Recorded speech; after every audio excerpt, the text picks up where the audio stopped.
Welcome to my CTC. Well, that's just an acronym for Cargo Trailer Conversion. As you can see behind me, I'm sitting here enjoying a nice sunny afternoon. And I had a couple questions for you guys. Is your current camper leaving you wanting more?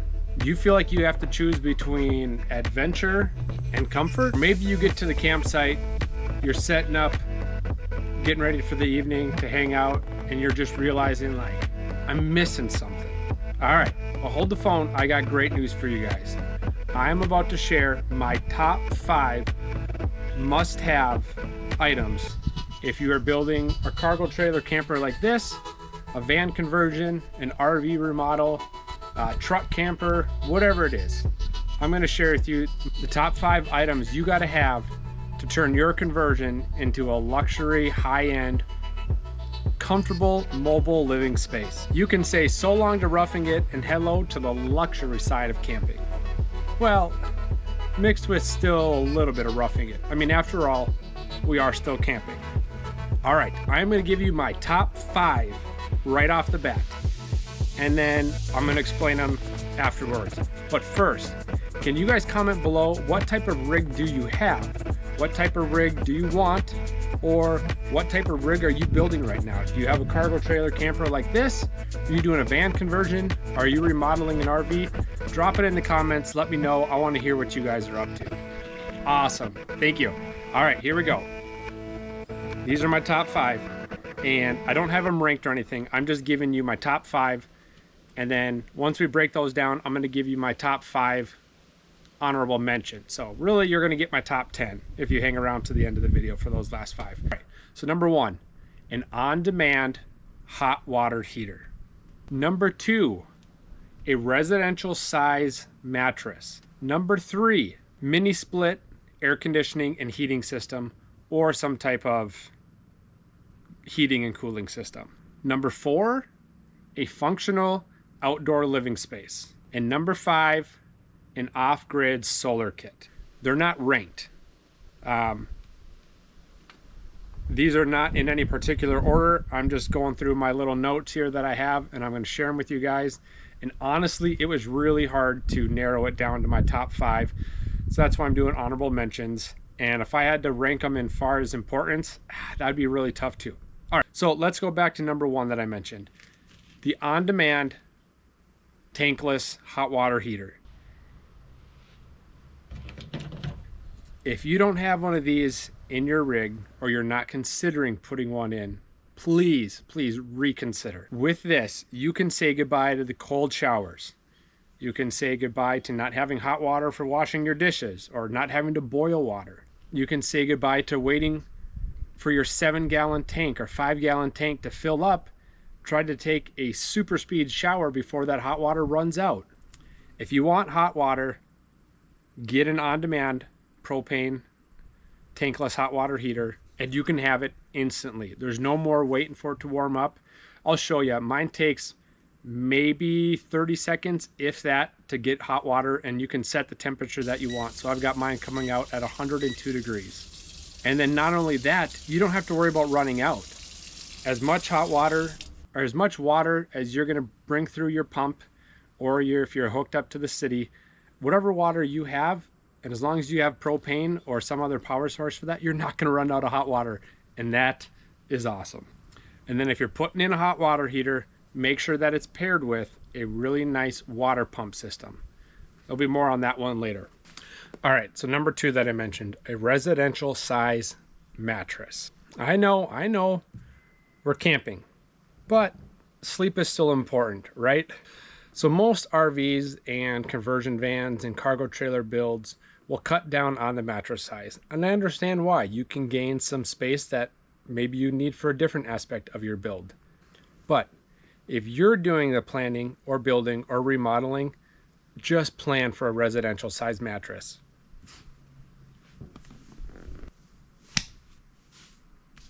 Not only will that extra bed space be welcoming and just that much more comfortable, but it gives you so many more options for what type of mattress you want to have in your camper. Finding a good, comfortable RV mattress is a little bit more challenging than going on to Amazon or any of your local mattress stores and just picking out any type of mattress. Maybe you want that pillow top one. Maybe you want a memory foam. Maybe you want, if you're like me, maybe you want an extra firm mattress. Whatever it is, you've got so many more options when you go with a residential size mattress in your build. And honestly, your future camping self will definitely thank you for doing this. All right, number 3 that I mentioned, a mini split heating and cooling system or some type of air conditioning. I've done a lot of different camping, small tent camping, large tent camping, camping in an RV, truck camping, cargo trailer camping, whatever it is. And if there's one thing for me that makes it incredibly hard to fall asleep, is just being sticky and sweaty at the end of the day, laying in your sleeping bag or on your bed or whatever have you. And who knows, maybe that's a staple of camping. You just kind of put up with that. You chalk it up to part of the experience and you try and get some sleep. And like I said, maybe that's a little bit of the roughing it aspect. But nowadays there are so many different options for ways to cool off your sleeping area. You've got mini splits like what I've got. You can get a window unit that you can kind of retrofit into your camper. There's the portable air conditioners.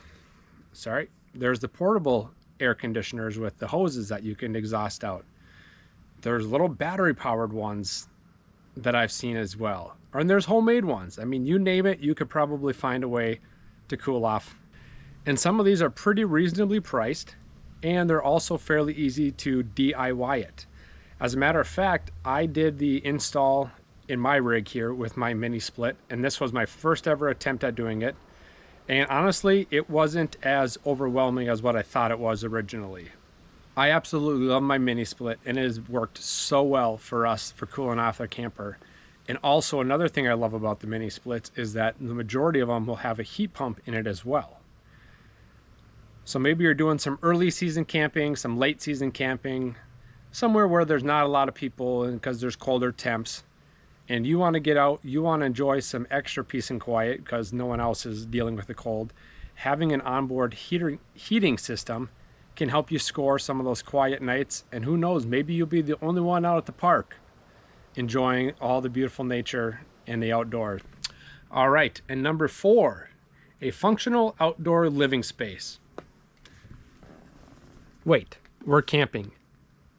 Isn't everything outdoor living space?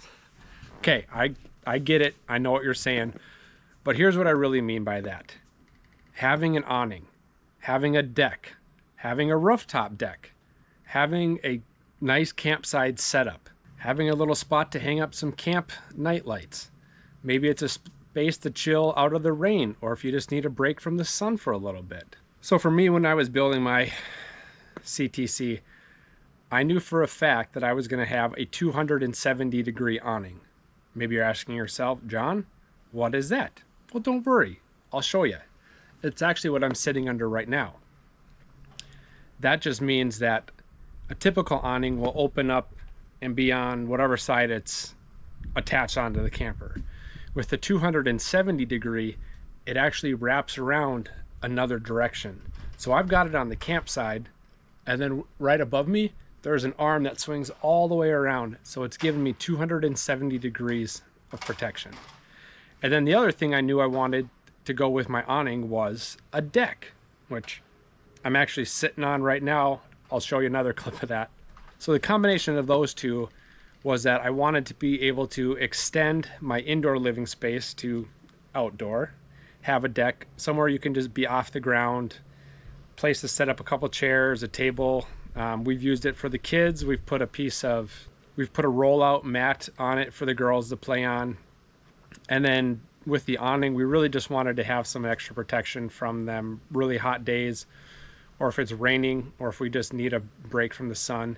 And then also what's really cool on this one is on all the arms that come out, there's actually built-in LED lights. So you just plug that in, and then at night you got a really cool lit up camp spot to hang out in. Having a functional outdoor living space is almost a non-negotiable. It is so nice to have it.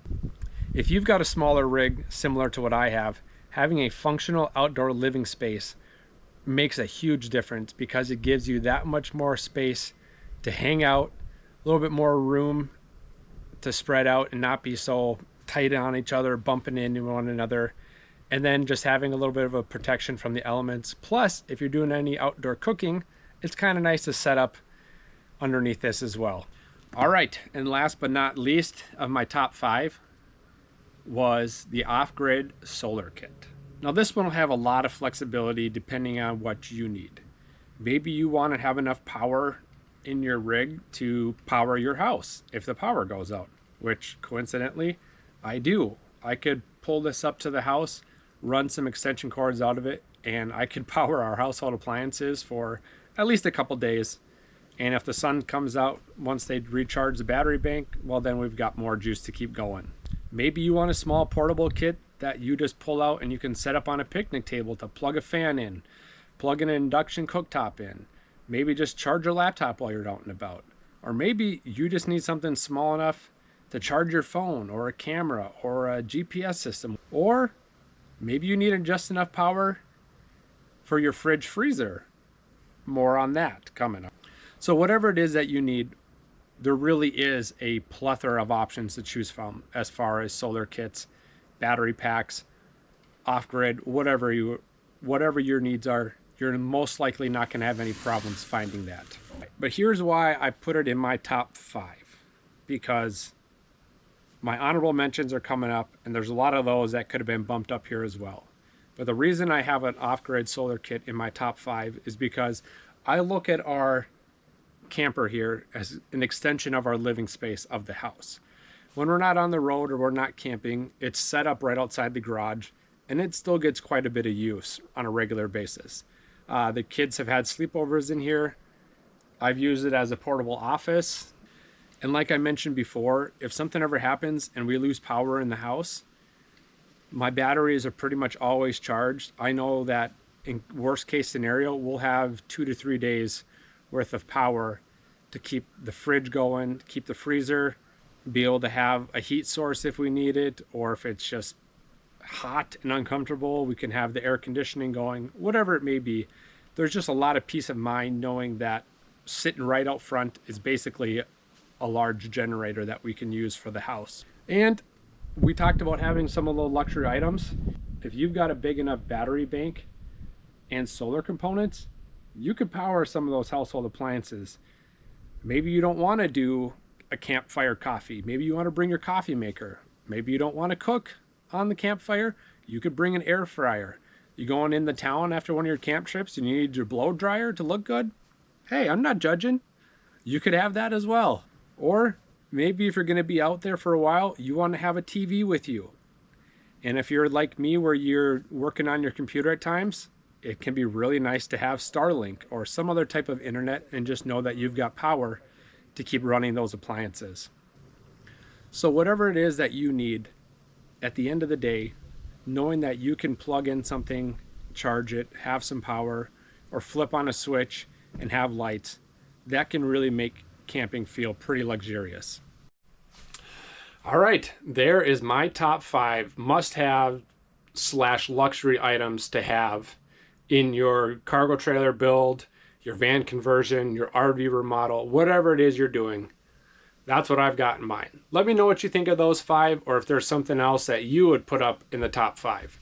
And like I mentioned before, I'm going to give you guys some honorable mentions that honestly could be swapped out into the top 5 as well. All right, so number 1 on my honorable mention is a toilet. If I'm solo camping, it's not as important. I can kind of do without it. But when I take the family out, it's me, my wife, and we have 4 daughters. Having a toilet in the rig is really important and pretty luxurious, that maybe it's late at night or in the middle of the night if one of the girls need to use the bathroom, knowing that we don't have to go out of the camper, walk to the bathhouse, deal with all that. Being able to just have a spot in the camper to use the restroom, that's pretty luxury. All right, so no joke, the brand of my toilet that I've got in my camper is a porta potty. I know that's the funny name to call the big green and blue box ones, but That's what it actually is. And honestly, it has been a great little porta potty toilet. It's a self-contained, so that means it's got a 5-gallon fresh tank on top, and then underneath is is that right? Yeah, 4 or 5-gallon fresh tank, and then there's a 5 or 6-gallon black tank where everything goes. And then when you're done camping for the weekend, you just pull it apart, dump it into your septic system. You can dump it into a dump station, or depending on what the contents are of it, you can dump it way out in the woods somewhere. But that kind of depends on what you're using it for. Anyways, that has been a great little feature for us to have. All right, honorable mention number 2, which I alluded to earlier, is a fridge freezer combo. So we've got this little Costway one here. It's portable, it's got wheels on it, a handle that pulls out. It can run off of AC or DC. And if you're not sure what that is, AC is your regular wall plugins outlets, and a DC is a cigarette lighter plug-in. So there you go, little tip for you. But this one can run off of AC or DC. And I love that option because if we go camping somewhere and we're going to take a day trip, we want to be able to bring some snacks, lunch, whatever it is. We can pull this out of the camper, we reel it right out into the back of the car, plug it in, and then it's going to maintain its temperature. So there's no more dealing with ice packs, no more having to get ice from the local gas stations or wherever you have to do. This thing will keep your food either in a freezer mode or fridge mode. So it's got 2 compartments, and you can set it up to be, one compartment can be your fridge, one compartment can be your freezer. Both compartments could be a fridge. Or if you're doing some extensive camping where you're just bringing frozen food, you can have both sides be your freezer. It's really nice. It's given us a lot of options. I actually don't have it in the camper right now because it's in our house, where we use it as a little snack cooler. We'll put some yogurt in there just if we need a little bit of overflow space, or we'll put a lot of our drinks in there. All right, honorable mention number 3, a pressurized water system.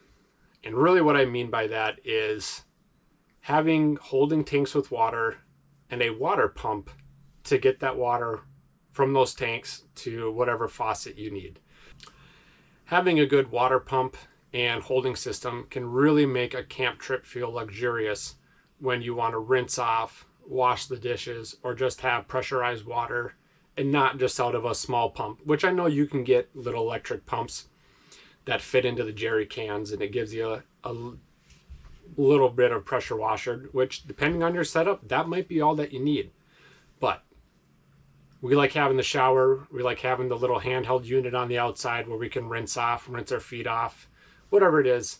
It's nice to have that water when you want it. All right, number 4 on my honorable top mention. And this one was also a little bit out of necessity because of my setup, which I'll show you. But having an electric tongue jack up front. Sorry, that just doesn't sound right, but that's what it is, an electric tongue jack. Electric jack on the tongue. It's something like that. I think you know what I'm talking about.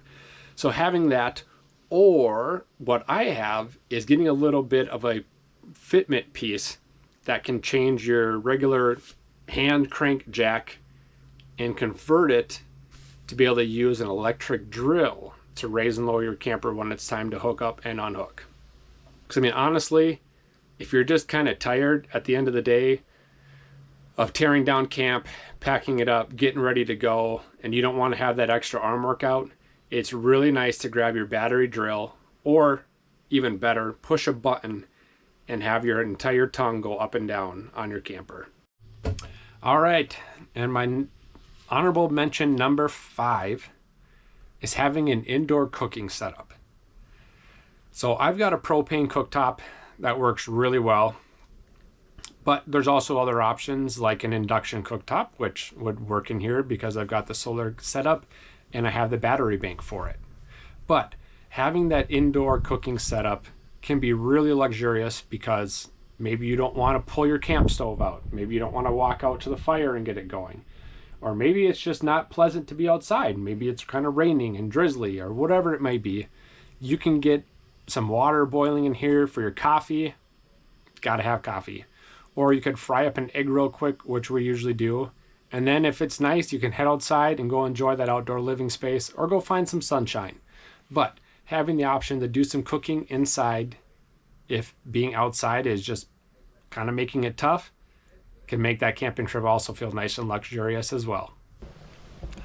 All right, well, there you have it. There are my top 5 must-have items and my top 5 honorable mentions.